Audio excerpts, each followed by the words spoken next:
Mi nombre es Miguel Cruz y yo voy a estar acompañándolos para que me escriban a través del chat todos sus comentarios, sus dudas, ya que al finalizar cada sesión daremos unos minutos para atender cada una de ellas. Y bueno, pues vamos con el primer tema del día, que es un tema que a nadie nos gusta, pero a todos nos interesa, es el infierno de las deudas. Y el expositor del día de hoy es entrenador en consultoría empresarial y académica con más de 10 años de experiencia, docente de emprendimiento y habilidades gerenciales. Tiene un enfoque completamente práctico y racional, el cual le permite conectarse con las personas, no solo a nivel técnico, sino emocional. Su enfoque está orientado al individuo, al ser humano, entendiendo que su desempeño depende 100% de su capacidad de gestionar emociones y sobre todo de encontrar un propósito en aquello que hace día a día. Él es Alejo Ortiz. Desde Colombia nos acompaña. Adelante, Alejo. Acá. Miguel, ¿cómo estás? Muy bien, muchas gracias. Ya te escuchamos. Perfecto, listo. Quería hacer esa prueba de sonido que a veces empieza uno a hablar y queda uno hablando solo. Listo, ya te escuchamos. Bueno, perfecto. Entonces vamos a arrancar. Un saludo bien grande para todas las personas que nos están acompañando el día de hoy.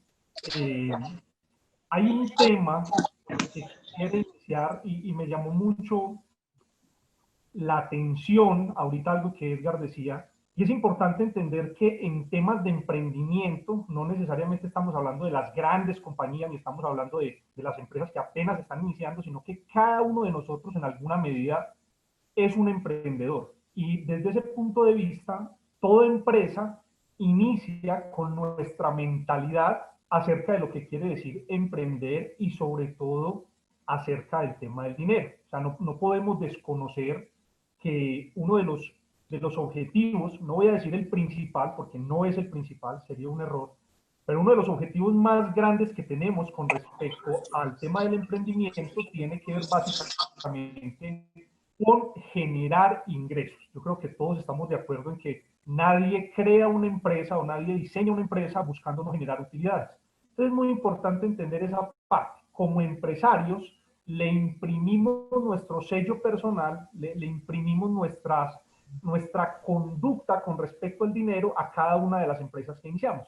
Por eso es muy común ver, no sé si ustedes se han dado cuenta, que hay personas que inician muchas empresas y no funcionan, ese fue mi caso durante mucho tiempo, pero hay otras personas que toda empresa que comienzan la convierten en oro. ¿Sí? ¿Sí se han dado cuenta de eso? O sea, hay personas que tienen una habilidad muy grande para llevar las empresas rápidamente a generar resultados y otras personas no tienen esa habilidad. Entonces, quiero que empecemos por ahí, quiero que conectemos con el tema más trascendental en este mundo del emprendimiento, y tiene que ver con encontrar cuáles son esos patrones de conducta financieros que hacen que en determinado momento nos vaya bien o no nos vaya bien en los emprendimientos que tenemos. Entonces vamos a comenzar. Antes de iniciar, quiero contarles un poco quién soy yo, por qué yo termino hablando de este tema y a la gente le parece súper curioso cuando me escucha hablar de estos temas, porque yo soy ingeniero de sistemas, yo tengo un posgrado en el tema de seguridad y posteriormente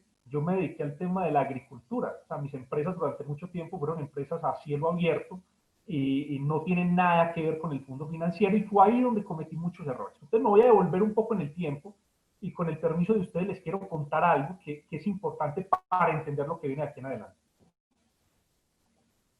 Yo vengo de una familia completamente tradicional. Mi familia es una familia de Medellín, Antioquia, de Colombia, es una familia tradicional con empresas, algunos son empleados, todos tienen una función importante en la economía de la región, pero es una familia en la cual se nos enseñó desde muy pequeño a seguir un guión, a seguir una metodología que era: hay que estudiar para ser alguien en la vida. Esa fue una de mis primeras discusiones filosóficas, porque yo siempre he dicho que no necesariamente el hecho de que una persona estudie lo hace alguien en la vida. Yo conozco personas que no tuvieron la oportunidad de estudiar y son grandes seres humanos, como también conozco personas que tienen títulos y cartones y tienen diplomas y realmente como ser humanos todavía les falta mucho. Entonces, el guión en el que nosotros estudiamos estudia para que seas alguien en la vida, para que consigas un muy buen empleo y puedas tener una muy buena jubilación. Digamos que ese fue el guión. No sé si ustedes estén de acuerdo conmigo, si fue el mismo. Aquí hay muchas personas de otros países más de América Latina y sé que ese guión es muy latino. Entonces yo hago caso, me pongo a estudiar, empiezo a estudiar, hago mi mi preparatoria, el colegio, todo, pero al mismo tiempo me sucede algo y es que yo empiezo a trabajar en paralelo porque siempre me gustó mucho ganar dinero, es decir, siempre me pareció importante generar ingresos, tener dinero. Desde que tengo 12 años he sido empleado, siempre me ha gustado trabajar, nunca le he sacado el cuerpo al trabajo, me encanta, pero empecé a desarrollar una idea con respecto al dinero incorrecta, y era que el dinero existía para comprar cosas. O sea, es una filosofía con respecto al dinero basada en la era del consumo en la que estamos. Entonces, yo trabajo para comprar cosas, yo trabajo para invitar a la novia a cine, yo trabajo para comprar una moto, yo trabajo para comprar un carro, yo trabajo para pagar la hipoteca. O sea, todo el tiempo estamos pensando que la función orgánica del dinero es gastar. Entonces yo empiezo en esa tarea de trabaje, llego a mi edad, digamos, adulta, cumplo 18 años, consigo un empleo formal y empiezo el proceso de la universidad. Y en la universidad hubo algo, que esto es importante que lo comente, porque es muy probable que a ustedes les esté pasando o les haya pasado o estén a punto de hacerlo con sus hijos, y es que cuando yo decido entrar a la universidad, una familiar mía, muy cercana, se sienta conmigo, me da una asesoría y me dice, Alejo, están estas carreras para estudiar. Y realmente las carreras que más dinero dan son sistemas, derecho y economía.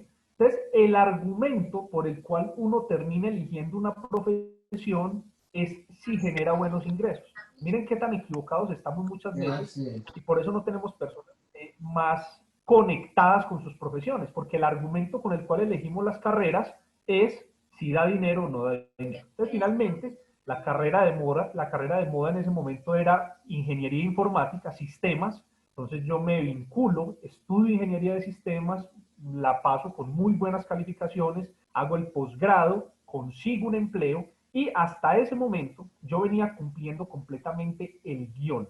Ese guión mental que decía, estudia una buena carrera, consigue un buen trabajo y genera buenos ingresos, hacía parte al mismo tiempo de un patrón mental, o sea, de una forma, de una manera. Yo creo que todos ustedes me están entendiendo lo que les quiero decir.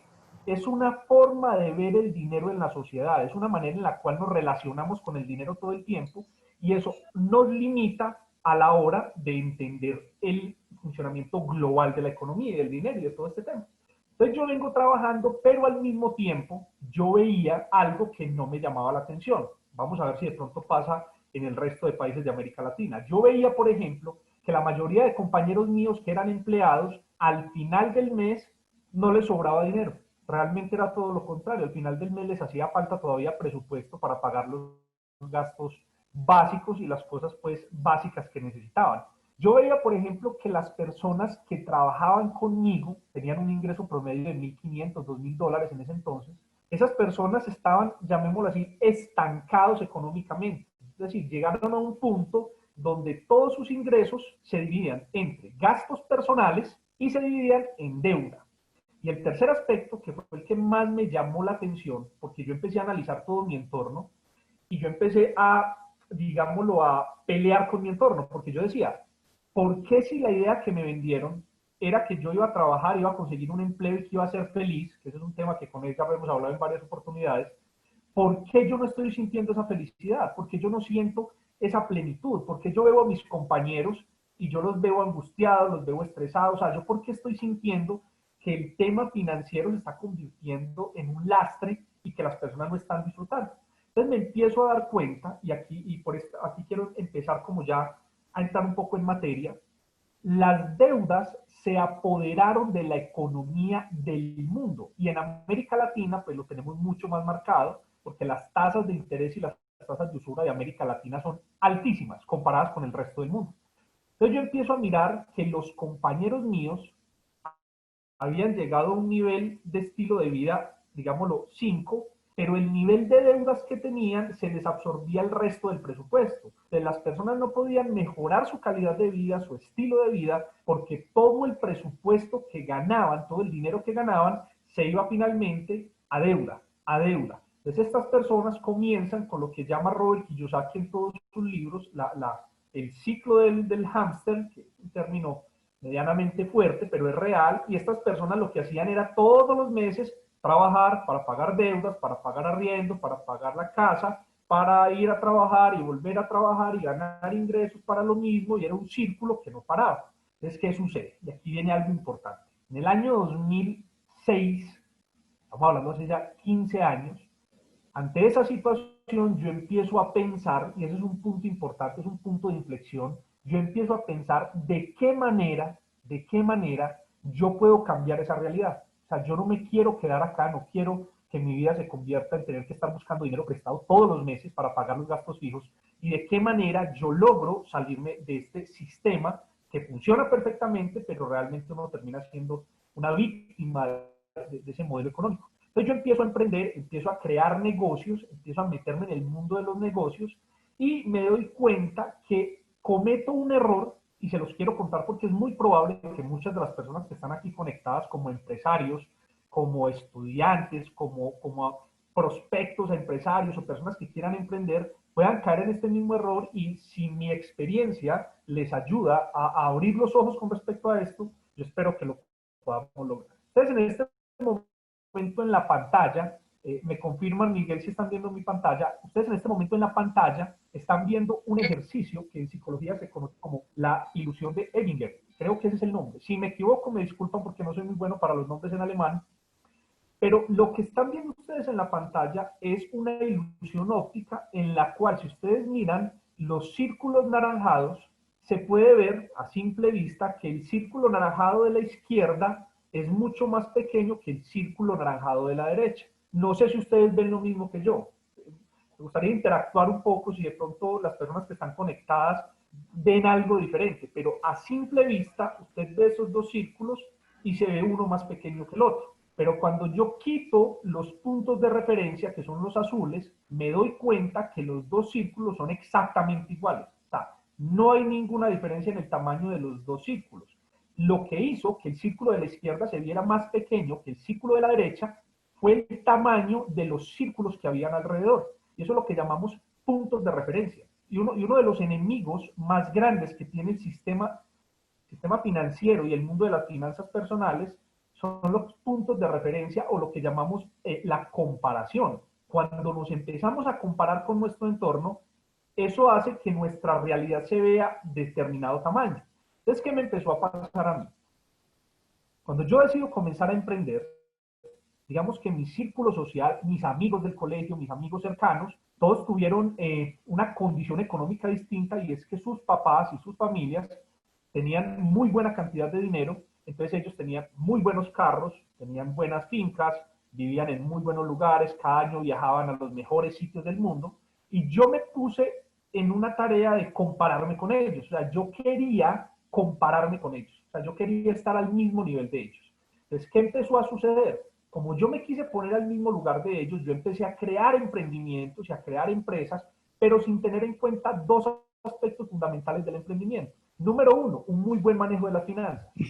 Y número dos, liderazgo. Yo no tenía nada de liderazgo. Recuerden que toda mi infancia y mi adolescencia fue trabajar para ganar dinero, y cuando entro a la universidad, pues mi enfoque era conseguir un muy buen empleo, pero yo nunca estuve en un entrenamiento de liderazgo, nunca supe qué fue liderazgo, nunca supe qué fue finanzas personales, nada, cero, eso no lo sabía. Y ahí, es más, aquí hago una crítica al sistema educativo tradicional, que el sistema educativo tradicional en ninguna parte tiene las finanzas personales contempladas dentro de los microcurrículos. Entonces, yo pienso, este es un análisis personal, yo considero que las finanzas personales, la educación financiera, debe ser un programa transversal a toda la academia, desde que empezamos en el kinder hasta que llegamos al posgrado y al doctorado, porque hay muchos casos, y sé que ustedes los han visto, de personas con muchos títulos, con mucho talento, con mucha inteligencia en términos de IQ financiero, tenemos muchas personas muy inteligentes desde lo académico, mejor dicho, pero a la hora del manejo financiero no hay una correlación. Entonces sería muy importante esa trazabilidad. Entonces, ¿qué empieza a pasar? Yo empiezo a hacer inversiones, empiezo a hacer negocios, empiezo a abrir empresas, y todas esas empresas quebraban, todas esas empresas llegaban y crecían súper rápido, pero después se iban al suelo, y todo tenía que ver con que yo no sabía administrar el dinero. El problema nunca va a ser generar ingresos. El verdadero problema que tenemos que ganar los empresarios es saber administrar el recurso financiero. Ahí es donde creo, me atrevo a decir que la mayoría cometemos muchos errores. Bien, otra de las características que yo encontré en ese proceso de emprendimiento, y es muy probable que ustedes también lo estén viviendo, es que nosotros somos una sociedad que está 100% educada para competir, no para cooperar. Entonces, todos nuestros programas de emprendimiento siempre utilizan la competencia como el modelo de generación de ingresos. Entonces, queremos es competir, innovar, sacar cosas nuevas, y en eso enfocamos toda la energía. Pero en este momento, y como está la economía actualmente, y más con la situación que estamos viviendo en la actualidad, creo que llegamos a la economía de la empatía. Llegamos a un momento donde cooperar y este tipo de eventos y este tipo de formación que nos brinda este foro empresarial nos permiten realmente unir esfuerzos, unir entendimiento, unir habilidades, mentalidad y crecer todos en la misma dirección, lo que no pasaba antes. Entonces, normalmente en la época en la que yo comienzo a emprender, era mucho el tema de la competencia, todo el tiempo quería pasar por encima del otro, hacer las cosas en beneficio mío, así el otro perdiera, y eso no permitía un avance significativo en términos del propósito de la empresa. Hay un concepto que quiero dejar claro, y hace poco lo discutía con Iván, y es la importancia de ser ambiciosos, pero lejos de ser codiciosos. Y uno de los modelos de emprendimiento muy gringo, discúlpenme que haga la cuña, pero es un modelo muy codicioso donde todo el tiempo se persigue el emprendimiento en función del dinero, cómo ganar más, cómo generar más ingresos, cómo estar en la lista de Forbes, cómo estar en la lista de Fortune 500. Y yo pensaría, me atrevo a proponer esta tesis, y es que el emprendimiento en el siglo XXI tiene que estar más enfocado al propósito que a la generación de ingresos. Yo hoy veo compañías, por ejemplo, hace poco evaluaba el fenómeno de Tesla, el fenómeno de Amazon, el fenómeno del mismo Facebook, esta compañía Zoom, con la que estamos trabajando en este momento, que a raíz de todo este fenómeno de la pandemia creció de una forma extravagante. Y es muy normal que a raíz de todo el desarrollo tecnológico las compañías estén creciendo de una forma muy acelerada, pero la pregunta que nos tenemos que hacer es, ¿y en función de propósito, en función de la sociedad, en función del crecimiento de la misma compañía, en función de los empleados de la empresa, qué tanto estamos creciendo? Y ahí creo que es importante entender que la ambición ha sido la partera de los grandes inventos de la historia, de las grandes compañías, y vale la pena pues dedicarle un poco a ese tema. Ahora, una de las razones por las cuales hasta el año 2010, hace 11 años, mi situación financiera era completamente caótica. Les voy a dar una cifra para que más o menos tengan una referencia.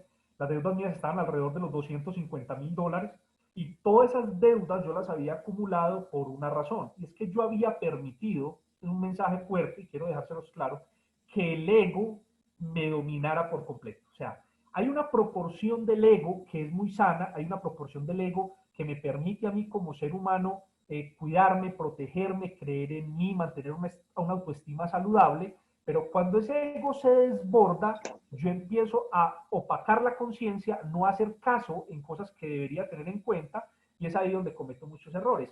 Y uno de los enemigos más grandes del ego, muchachos, para que lo tengamos muy en cuenta, es el talento. Les quiero leer algo, este es uno de los libros que recomiendo mucho, se llama El ego es el enemigo, de Ryan Holiday. Quiero leerles algo aquí rápidamente porque repasando este libro lo vi y quiero hacer énfasis en esto. El talento solo es el punto de partida. La pregunta es, ¿será usted capaz de sacarle todo el provecho posible? ¿O acaso se convertirá en su peor enemigo? ¿Apagará usted la llama que está empezando a arder? ¿Por qué hago énfasis al talento? En el año 2006-2007, yo comienzo con uno de los emprendimientos más grandes que he hecho, que es tener una finca para cultivar café.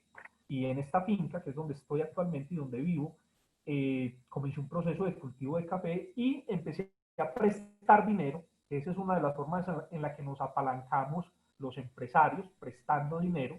Muchas veces ni siquiera entendemos qué es una tasa de interés, qué es una tasa de usura, qué es un interés compuesto, pero somos felices pidiéndole dinero al banco. No sé si sea solo mi caso, si alguien se identifica con eso.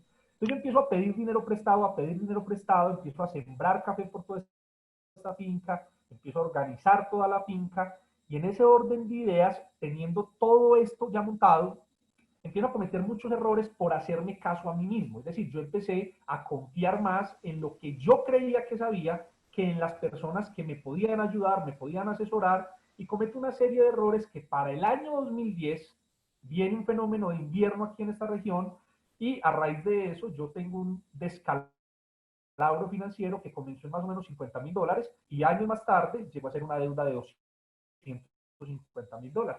Entonces, ¿cuál fue el gran error que yo cometí ahí? Yo me hice caso a mí mismo sin las herramientas suficientes para haber tomado buenas decisiones. ¿Cuántas veces nosotros como gerentes de las compañías, como asesores, o en las juntas de las empresas, en los consejos, tomamos decisiones basadas en el ego y no pensando en el bien común, pensando en la lógica, pensando en la forma correcta de hacer las cosas, sino que nos interesa muchas veces más tener la razón? Entonces es muy recomendable que controlemos el ego, pongámosle bozal a nuestro ego. Nuestro ego tiene una función básica muy importante, pero más de ahí nos va a traer muchísimos problemas. Bien, entonces, ¿cómo empieza eso a convertirse en lo que yo llamo el infierno de las deudas, que es el título de esta conferencia? Creo que muchos de ustedes se van a identificar con esta gráfica, pero los que hemos sido empresarios en todos los aspectos, créanme que esto que les estoy mostrando lo he revisado juiciosamente y lo he visto con grandes empresarios, con alcaldes, lo he visto con personas de la política, lo he visto con grandes conferencistas, y todos hemos vivido el mismo proceso. Llega un momento en el proceso de emprendimiento donde estamos muy emocionados, pero algo negativo pasa, entonces creemos que no estamos en el camino correcto, pero vuelve y pasa algo positivo y entonces que ahora sí las cosas están funcionando, pero volvemos a cometer algún tipo de error y lo que nos la pasamos es una montaña rusa emocional a través de ese proceso de emprendimiento. No sé si se identifican con eso, pero básicamente eso es lo que me pasaba a mí. De yo arrancaba, pasaba algo bueno, estaba feliz, pero después pasaba algo negativo y me ponía triste, y después lograba hacer una venta grande, entonces recuperaba capital, pero después me llamaban de un banco a cobrarme, entonces lo que había ganado lo perdía, y en ese proceso emocional se fue generando lo que yo, digamos, denominé el infierno de las deudas. ¿Qué implica estar en el infierno de las deudas? Ojalá, aspiraría que ninguno de los emprendedores que nos acompaña en este momento en este foro pasando por la misma situación, pero cuando uno está sumergido en un tema de endeudamiento, el estrés se apodera de uno. Yo no me tuso porque me parezca muy bonito estar tuso, me tuso es porque ya es muy poquito el pelo que me quedó después de esa crisis que viví en el año 2010, 2011, 2012. Recuerdo que una de las características fue que subí mucho de peso, ya uno no controla su alimentación, uno no duerme bien, uno empieza a coger malos hábitos. Para esa época yo fumaba mucho cigarrillo, tomaba café todo el día. Yo todo el día fumaba café, me iba para los cafetales a darle vuelta a los trabajadores y en esa vuelta me fumaba 2 o 3 cigarrillos, llegaba a tomar café, no comía bien, porque todo el tiempo el cerebro está conectado con el problema. Y cuando tenemos el cerebro conectado con el problema, ese mismo cerebro no va a poder encontrar una solución. Recuerden que por principio yo no puedo lavar una silla sentado en ella. Y eso es lo que me pasaba a mí. O sea, era tan complejo la forma en la que yo tenía todos los cables cruzados con respecto a las deudas, que no tenía la posibilidad de ver un futuro. Uno de los momentos más aciagos y más difíciles le da mucha dificultad y tiene que desarrollar un potencial y una fe muy grande para saber que algún día va a salir de ahí. Entonces, en ese proceso, digamos que encuentro algunas herramientas que me sirvieron mucho, y les quiero contar una anécdota, quiero que me permitan contarles una anécdota que me pasó en el año 2010, justo en ese momento, 2011, perdón, y se las quiero contar. Un día me llama un amigo, él no sabía realmente la situación por la que yo estaba atravesando, porque eso es otra realidad. Muchachos, nosotros no colocamos públicamente lo que nos está pasando. Yo sé que muchos de nosotros en este momento podemos estar atravesando situaciones complejas, pero ninguno de ustedes está en este momento colocando en el Facebook o en el Instagram: hola, ¿cómo están? Me acaban de llamar del banco porque me van a embargar la propiedad. O sea, ninguno está colocando un estado en el WhatsApp diciendo: estoy feliz porque me quitaron el carro de la aseguradora. O sea, nadie publica ni nadie. En Colombia utilizamos un término que se llama chicanear, es algo como ¿qué? Es como chicanear, ¿sí? Nadie está buscando la forma de alardear de las cosas negativas que le pasan. Entonces nadie sabía cuál era mi situación, y como mis amigos me veían era vendiendo café, me veían en la feria de ganado, me venían en todo el tema pues de negocios, nadie se imaginaba lo que me estaba pasando. Como dice el dicho, la procesión va por dentro. Entonces un día me llama este amigo y me dice: Alejo, te quiero invitar a una conferencia a una conferencia sobre un tema de emprendimiento y de negocios. Y yo le dije, yo voy. ¿Y cuándo es? Me dice, Alejo, es mañana a las 5 de la mañana. Y a mí sí me pareció la hora un poquito desatinada, pero yo decidí asistir a esa conferencia. Cuando yo llego a las 5 de la mañana a esa conferencia, oh sorpresa, esto era una iglesia cristiana y yo llego en ese momento a esa conferencia y había gente cantando, o sea, era un tema rarísimo, pues porque yo no profeso religión, entonces me pareció súper raro porque yo llego y me siento como en el lugar equivocado. Sin embargo, yo entro, me siento, llaman a la persona que va a dictar la conferencia y esta persona se para en la tarima y comienza a hablar. Muchachos, esta persona comienza a hablar en esa conferencia y hagan de cuenta como si todas las luces del auditorio se apagaran y solamente quedara una lucecita alumbrándome a mí, y yo sentí todo el tiempo que esta persona me hablaba, me hablaba, me hablaba, y todo lo que él decía era como si fuera para mí. O sea, todos los ejemplos que él puso, yo lo sentía a manera personal. Yo dije, este man me conoce, o sea, este tipo está hablando de mi biografía, o sea, ese soy yo, o sea, total. Entonces, al final de la primera parte de la conferencia, yo recuerdo que hacen un break y el tipo dice que él está vendiendo un libro que en la parte de atrás se puede conseguir. Yo me paro inmediatamente, voy por el libro, no sé dónde tenía plata en ese momento, porque créanme que ni siquiera para un libro tenía dinero. Yo compro el libro y aprovechando que él estaba ahí, yo le pido a él que me lo firme. Sí, chévere que me firme. Entonces él va, coge el libro, sé que aquí hay personas de Argentina, entonces no voy a utilizar esa palabra.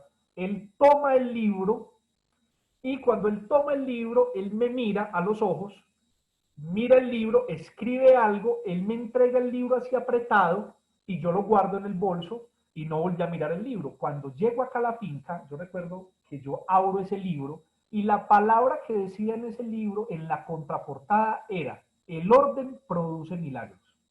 Eso fue algo mágico porque cuando yo leo eso en la contraportada, a mí inmediatamente me dan ganas de llorar, yo me conmuevo inmediatamente porque yo en ese momento entendí que gran parte de mi problema financiero tenía que ver con el desorden. Yo no era una persona ordenada, y aquí les hago una invitación a todos los empresarios que están conectados en este foro. El orden es la clave de las finanzas en la empresa y en la vida personal.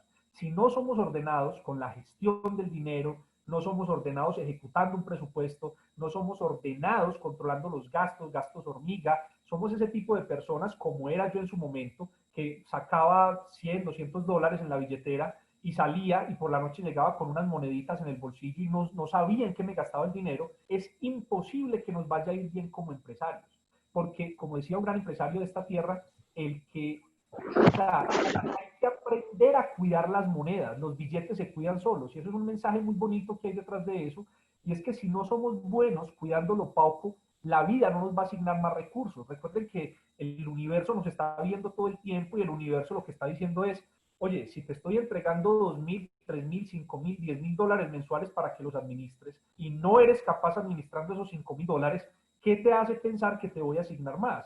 Eso es como un niño pequeño. Si tú como papá llevas a tu hijo a un centro comercial y le regalas un helado con 2 bolas de helado y el niño al coger el helado se le cae una bola y tú por quedar bien con el niño le pides otro cono de 8 bolas, ¿qué crees tú que va a pasar? Pues si se le cayó un helado de 2 bolas, se le va a caer el helado de 8 bolas. Y lo mismo sucede con las finanzas. Si no has aprendido a manejar X cantidad de dinero, la vida no te va a asignar más. Y si te lo llega a asignar por alguna razón, en algún momento la misma vida te va a devolver al nivel de conciencia con respecto al dinero que eres capaz de administrar. Por eso hay muchas personas, yo muchas veces en consultoría, yo ya doy mucha consultoría, pero a nivel personal, en finanzas personales, y muchas veces las personas me dicen: Alejo, llevo 6 años de mi vida donde mis ingresos no pasan de $1,500 y yo no sé qué pasa. Y empezamos a mirar y es que hay un patrón de conducta con respecto al dinero que no permite que atraigas más dinero. Tiene que ver en la forma en la que gastas. Listo.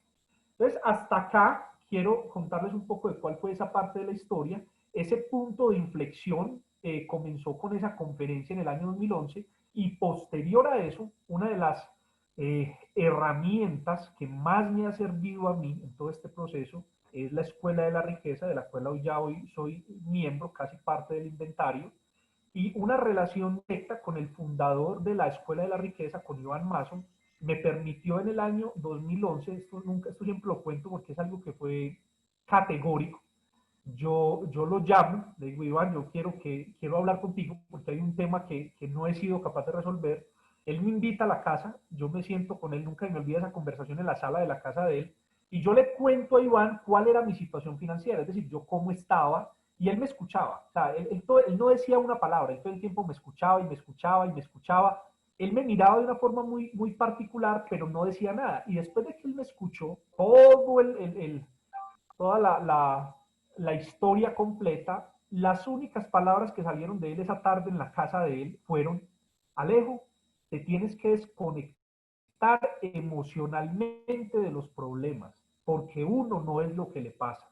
Les quiero decir por qué es tan profundo ese mensaje. A muchos de ustedes en este momento, a raíz de todo este tema del COVID-19, a raíz del freno que tuvo la economía en este primer semestre del año, es muy probable que tengan situaciones con sus empresas, situaciones a nivel personal, situaciones a nivel familiar. Es muy probable inclusive que muchos de ustedes tengan situaciones de nivel salud. Y uno de los secretos que me ayudaron a mí a salir de ese infierno de las deudas fue básicamente desconectarme emocionalmente de las cosas. Uno muchas veces cree que las circunstancias controlan la manera de actuar de uno y uno tiene que ser capaz de ponerse por encima de las circunstancias. Y eso tiene que ver mucho con la inteligencia emocional. Al principio, les quiero poner un ejemplo claro para que esto no quede tan ambiguo. Al comienzo, yo recuerdo que yo recibía, por ejemplo, una llamada de un banco y a mí me descomponía. Yo, por ejemplo, yo estaba aquí en la finca y salía a hacer algo, recibía una llamada, cerraba un negocio, perfecto, y a las 2 horas me llamaban del banco a cobrarme un dinero, a amenazarme que me iban a embargar, y eso me descomponía a nivel emocional. Entonces yo, como les decía ahora, era un electrocardiograma de emociones. Todo el tiempo yo estaba así, emocionalmente contento, caído, es una locura. Cuando yo logré desconectar las emociones de lo que me estaba pasando, es como si me hubiera quitado unas gafas de un color y me hubiera puesto unas gafas de otro color. No quiere decir que cuando cambié la perspectiva dejaron de pasar cosas. Me seguían llamando los bancos, me seguían llamando los acreedores, pero la forma en la que yo interactuaba con esas personas ya denotaba que había una desconexión emocional. Yo quisiera, hoy me da tristeza no haberlo hecho, pero haber grabado las llamadas mías con los bancos en esa época, y era graciosísimo porque yo ya me ponía a conversar con el asesor, le preguntaba por la familia, nos hacíamos amigos, le echaba cuentos, pero yo estaba desconectado del problema. O sea, a mí ya no me importaban ni las amenazas ni nada. Y al yo desconectarme, sin ser irresponsable, hago la claridad, pero al yo desconectarme emocionalmente del problema, pude colocar toda mi mente en la solución del problema. Y ahí empezó todo un proceso de pago de deudas. No tengo aquí forma de mostrarles un archivo en Excel, me hubiera gustado mostrárselos, pero más adelante se los muestro en otro espacio, donde muestro la evolución entre el año 2013 y el año 2018, cómo fueron pagándose toda esa cantidad de deudas que llegaron a ser casi $250,000, a llegar prácticamente a 30 millones de pesos que se dieron en el año 2019. Entonces fue muy bonito cómo todo ese proceso se inició entendiendo que había que ordenar las finanzas y que había que desconectarme emocionalmente de los problemas. Esas dos cosas fueron claves y les quiero contar 5 que fueron mis grandes aprendizajes en este proceso. Bien, vamos bien hasta ahí.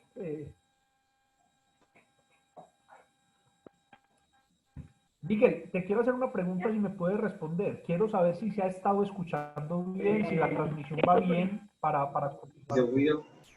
Todo perfecto, Alejo. Ya no Todo lo perfecto. para empezar el agua, ¿no?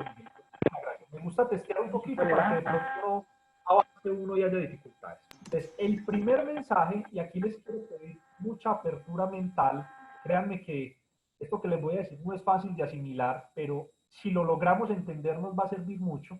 Nada de lo que yo estoy diciendo aquí es un decreto, es una ley, es una verdad absoluta, no.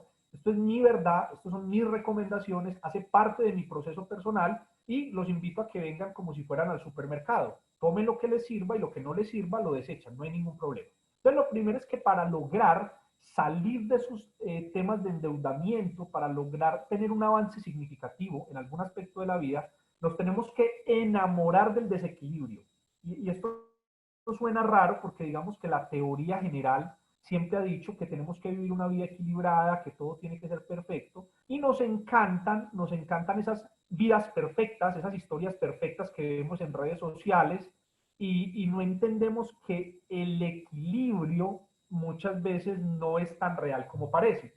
Yo no sé si ustedes recuerdan, si han visto una película que se llama The Truman Show. Es una película que está en Netflix, inclusive, The Truman Show, y es la historia es un reality show donde toman a un niño desde que nace, casi hasta los 30 años, y toda la vida de él la transmiten a través de un reality, y toda la vida es perfecta. O sea, lo que quieren mostrar es una vida perfecta, en la cual obviamente venden mucha publicidad, pero yo estudiando cada uno de los casos que he tenido a la mano sobre grandes emprendimientos, grandes liderazgos, personas, por ejemplo, pongo un caso puntual que lo he tenido muy en mente, este Nelson Mandela, el presidente de Sudáfrica, es una de las historias más bonitas que hay recientes del liderazgo, pero hay un tema de desequilibrio enorme en esas historias. ¿Y a qué me refiero con desequilibrio? Muchas veces queremos que todo en la vida vaya perfecto y que vaya al mismo ritmo. O sea, queremos ir empujando todos los aspectos de nuestra vida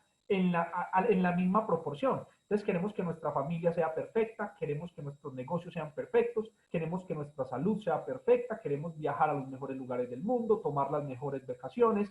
Y les quiero decir algo, para lograr tener resultados en la vida, nos tenemos que enamorar completamente de momentos de desequilibrio, donde van a haber momentos en la vida que tú solamente te vas a obsesionar y vas a respirar única y exclusivamente por sacar un proyecto adelante.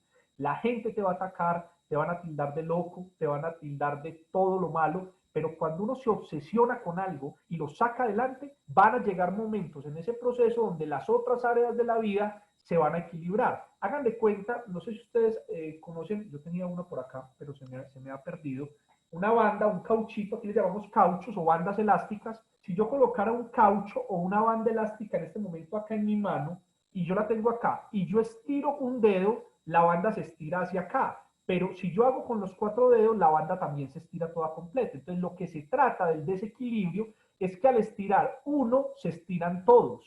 Yo no puedo enfocarme en hacer todas las cosas bien hechas al mismo tiempo. Querer tener a la familia contenta, a los amigos contentos, al gobierno contento, a todo el mundo contento, es el peor error que hay.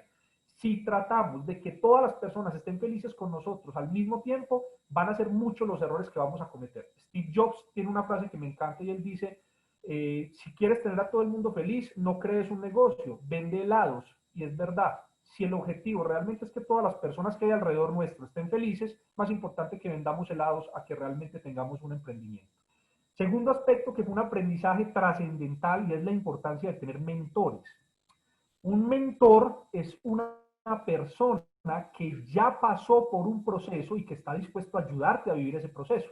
La palabra coach, que es una palabra que apenas estoy digiriendo porque digamos que en muchos aspectos ha sido mal utilizada y ha sido muy vulgarizada, pero el coach es una palabra que viene de Hungría y significa carro, que finalmente en esa palabra cuando llega a Francia, en Francia es donde ya se escribe tal cual coach, y coach es un carro que llevaba a la gente desde un punto A a un punto B. El coach es una persona que tiene la capacidad de ayudarte a llegar desde el punto donde estás hasta el punto donde quieres llegar.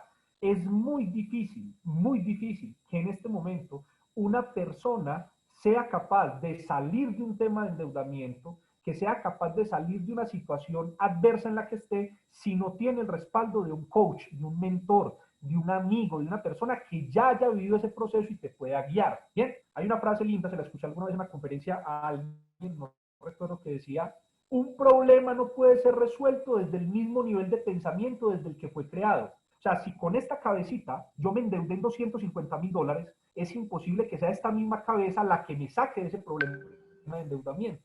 O sea que yo tengo dos opciones, o transformo mis redes neuronales y aprendo a pensar diferente, o consigo un mentor que ya piense diferente y me dejo ayudar de él. Entonces, una gran recomendación, busquen mentoría, busquen apoyo. No necesariamente un mentor tiene que ser una persona viva. Un mentor puede estar en libros, personas que ya hayan dejado un legado y que te puedan ayudar a trascender en toda esta situación. Tercer aprendizaje, y este me encanta y este es yo creo que de los más difíciles de digerir.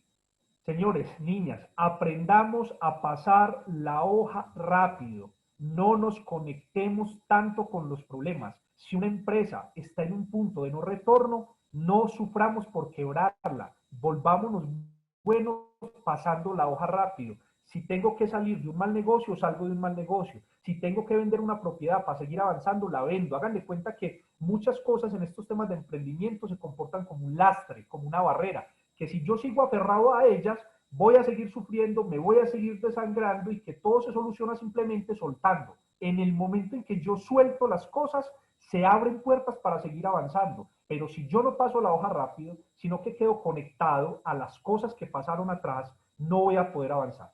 Miren, cuando yo me siento orgulloso de los logros que he tenido en el pasado, es porque muy probablemente es poco lo que he avanzado en el presente. O sea, sigo tan conectado a las glorias del pasado que lo que estoy haciendo hoy es poco. Entonces, soltemos el pasado, soltemos los lastres. Si hay que quebrar empresas, quiébrelas. Si hay que soltar negocios, suéltelos. No hay nada más bonito que iniciar de nuevo algo con la mente tranquila y con la tranquilidad de saber que se hizo lo correcto y que se hizo todo lo que estuvo al alcance de uno. Pero pasemos la hoja rápido, listo.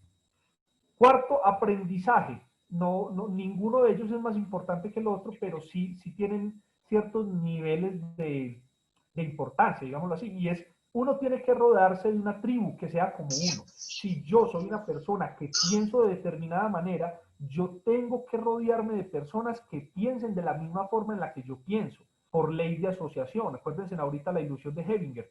Si yo tengo personas cercanas a mí que piensan como yo, vamos a ir en la misma dirección. Pero muchas veces, y esto es basado en conversaciones que he tenido con Iván, que es mi mentor, muchas veces hasta la misma familia se convierte en el enemigo de nuestra prosperidad. Muchas veces la pareja, muchas veces la mamá, o sea, la mamá hay que quererla mucho, pero no siempre se le puede hacer caso.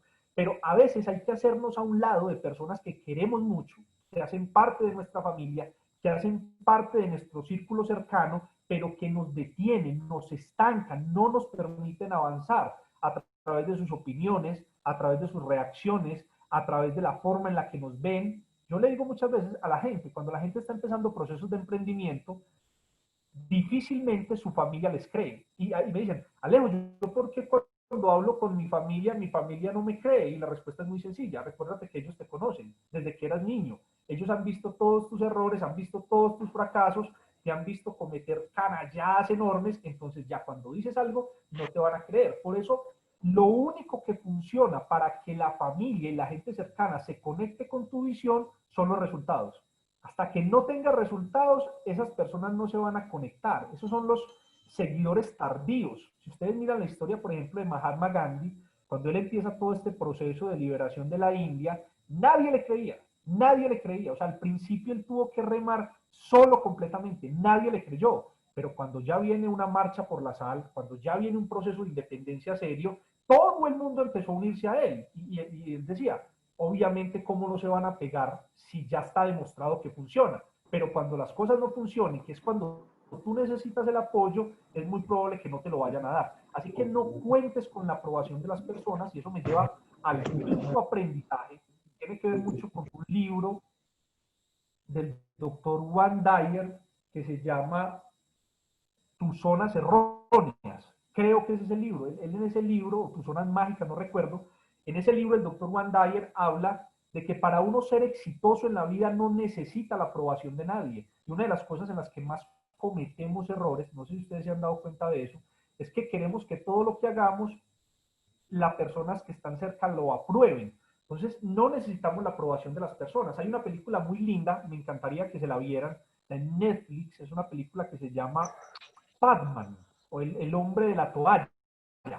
Padman, es muy bonita, es una película hindú, véanla, y hay un mensaje donde esta persona arranca con una idea de negocios que ni siquiera la esposa se la aprobó, nadie, el pueblo donde vivía lo rechazó, nadie quiso seguirlo en esa idea de negocios, pero él persistió, tenía un propósito claro, tenía una mentalidad clara, y eso hizo que al final del proceso él lograra tener éxitos con esta idea de negocios. Y bueno, en este momento ustedes pueden encontrar charlas TED con este personaje y bueno, finalmente, al final todo el mundo lo aprobó, pero al principio uno no debe contar con la aprobación de nadie. ¿Bien?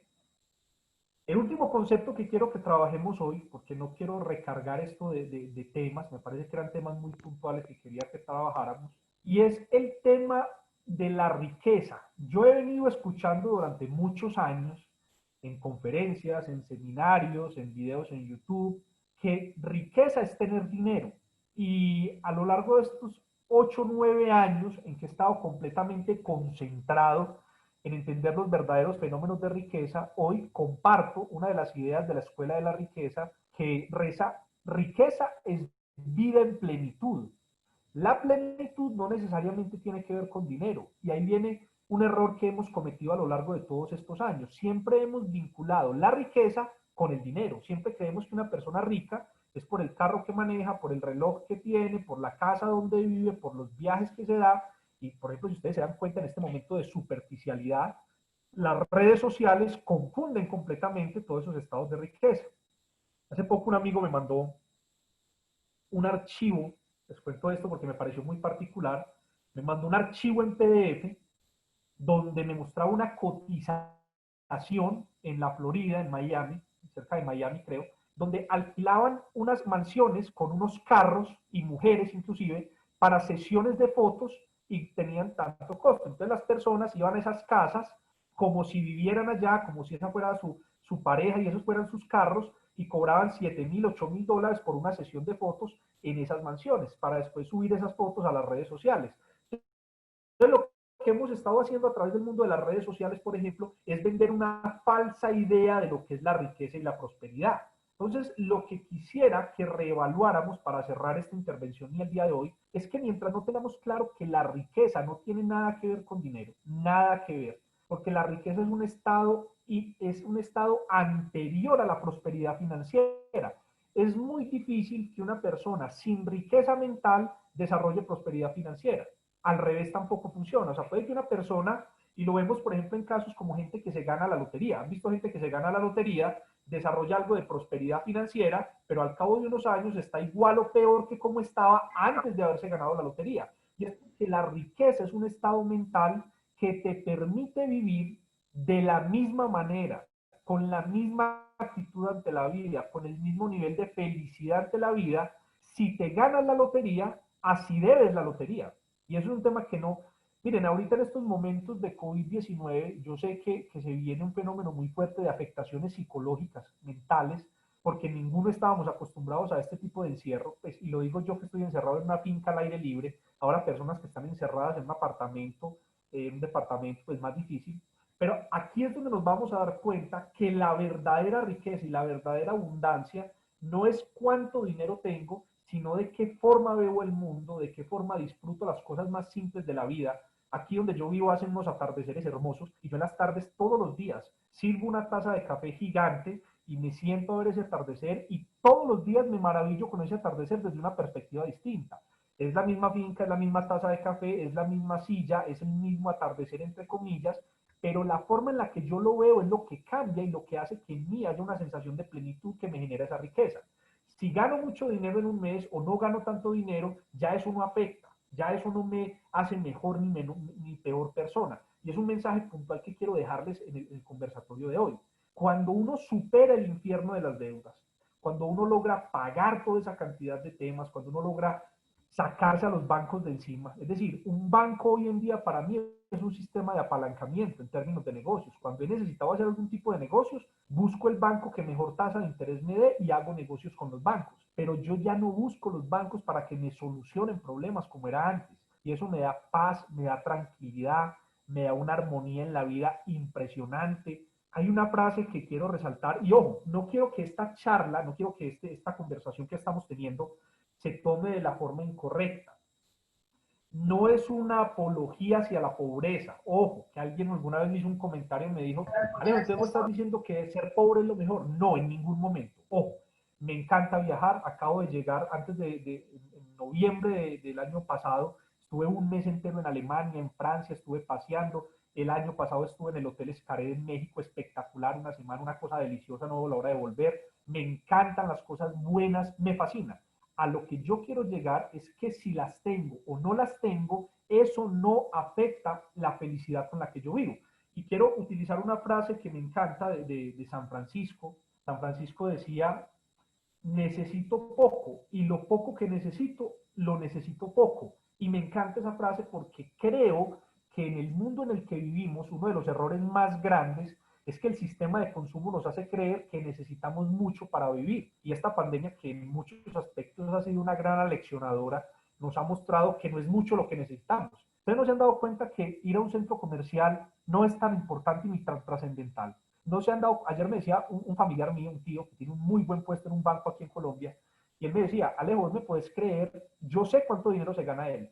Y me decía, Alejo, ¿me puedes creer que en estos últimos 2 meses lo único que he comprado han sido chanclas, pantuflas, y las he comprado por internet? Es decir, no me hace falta nada. Y ahí, cuando entendemos que no nos podemos dejar manipular por el consumo, no nos dejemos manipular de la publicidad, no nos podemos dejar manipular de esos gatillos mentales que nos venden las redes sociales, que tenemos que comprar algo en promoción porque es solo hasta hoy, que solamente hay tantos cupos disponibles y que si no compramos algo ya no lo vamos a perder. Solo en el momento en que entendemos que no necesitamos muchas cosas, realmente nos liberamos del sistema de consumo y empezamos a vivir vidas más tranquilas, más abundantes, más prósperas y con un sentido estricto de lo que es la riqueza. Bien, entonces, finalmente, este era lo que quería compartir con ustedes el día de hoy.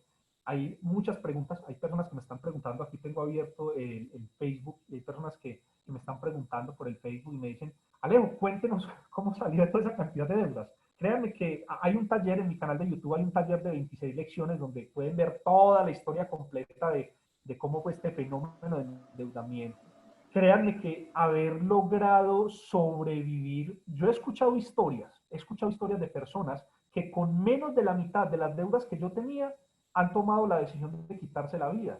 Y eso no se debe a un tema financiero, eso se debe a un estado mental y emocional, a un trastorno que genera toda esta presión que recibimos por el entorno. Esos trastornos son los que hacen que tomemos malas decisiones. Pero finalmente, todo problema se soluciona, todo tema financiero se va a solucionar. O sea, al final todo va a estar bien. Y si en este momento no está bien, es porque no es el final. Entonces no te preocupes. Sigan trabajando, sigan haciendo las cosas bien hechas, trasciendan en la vida de las personas, enfoquen la energía en crear muy buenas relaciones de trabajo, crean en sus empleados, crean en sus socios, crean en sus colaboradores, sóllense completamente el proceso. Bueno, sóllense es una palabra muy colombiana, es disfrútense el proceso, o sea, quieran lo que están haciendo. Ustedes no se imaginan, yo hace poco empecé con un proyecto muy pequeño, porque no es un proyecto, es una mega obra, pero es un proyecto relativamente pequeño y quise empezar y he visto la respuesta de la gente hacia ese proyecto y a mí me llena el corazón ver clientes satisfechos. Yo veo que mis clientes me escriben y me dicen, Alejo, espectacular, me encantó esto. Alejo, lo mejor que es un negocio de hamburguesas que lo monté en este tiempo de pandemia como un ejercicio realmente que hice con un grupo de estudiantes. Y yo quise hacer ese ejercicio para que la gente viera que inclusive en los peores momentos pueden florecer grandes emprendimientos. Y me impresiona ver la respuesta de la gente, cómo la gente ha aceptado el proyecto, cómo le gusta, cómo los detalles, o sea, cómo se puede innovar inclusive en los peores momentos. Si estamos esperando que todas las condiciones sean perfectas para salir a navegar, nunca vamos a ser un buen navegante. Los buenos navegantes se hacen en mares tormentosos. Un buen navegante no se hace cuando el mar está en calma. Un buen navegante se hace cuando todo está vuelto nada. En este momento de crisis que está viviendo la humanidad es donde van a salir los grandes líderes políticos del futuro. Es donde van a salir las grandes compañías, los grandes gerentes de las empresas se están formando en este momento. Porque como decía, esta es una frase de Iván que me encanta, Iván decía, ¿qué mérito tiene ser el gerente de la parte de publicidad de Coca-Cola con un presupuesto tan enorme como el que tiene Coca-Cola? O sea, eso realmente no tiene tanto mérito porque tenés dinero para contratar toda la gente que tú quieras y el concepto es válido. Yo quiero saber es con los recursos limitados, con una crisis como la que estamos viviendo, con un fenómeno social como el que vive América Latina en este momento, ¿qué tanto puedes hacer tú con la creatividad y el talento que la vida te dio? Entonces, ese es el mensaje, muchachos. Riqueza, prosperidad, abundancia, todo eso se logra cuando estamos en un estado de conciencia, de disfrute, de soye, de emoción correcta, de hacer las cosas bien, de disfrutarlas. Cuando yo veo personas que sufren los proyectos, mi mayor recomendación es sálganse de ahí, eso no es para ti, porque la persona que es capaz de disfrutar las cosas en los peores momentos son las personas que trascienden y logran algún tipo de resultado. Decía Ernesto Sábato, creo que era Ernesto Sábato, no, no, si no era él les pido excusas, nada puede el mundo contra un hombre que canta en la miseria. Esa frase me encanta. Nada puede el mundo contra un hombre que canta en la miseria. Un hombre que en la peor circunstancia es capaz de cantar, de reír, de disfrutar. Esos son los tipos de líderes que necesita la economía de América Latina en este momento. Bien, entonces con esto termino mi intervención el día de hoy. Espero que haya sido de utilidad para ustedes. Espero que hayan sacado, hayan extraído algo importante de esto. Lo hice con todo el amor del mundo y bueno, yo espero que les haya servido.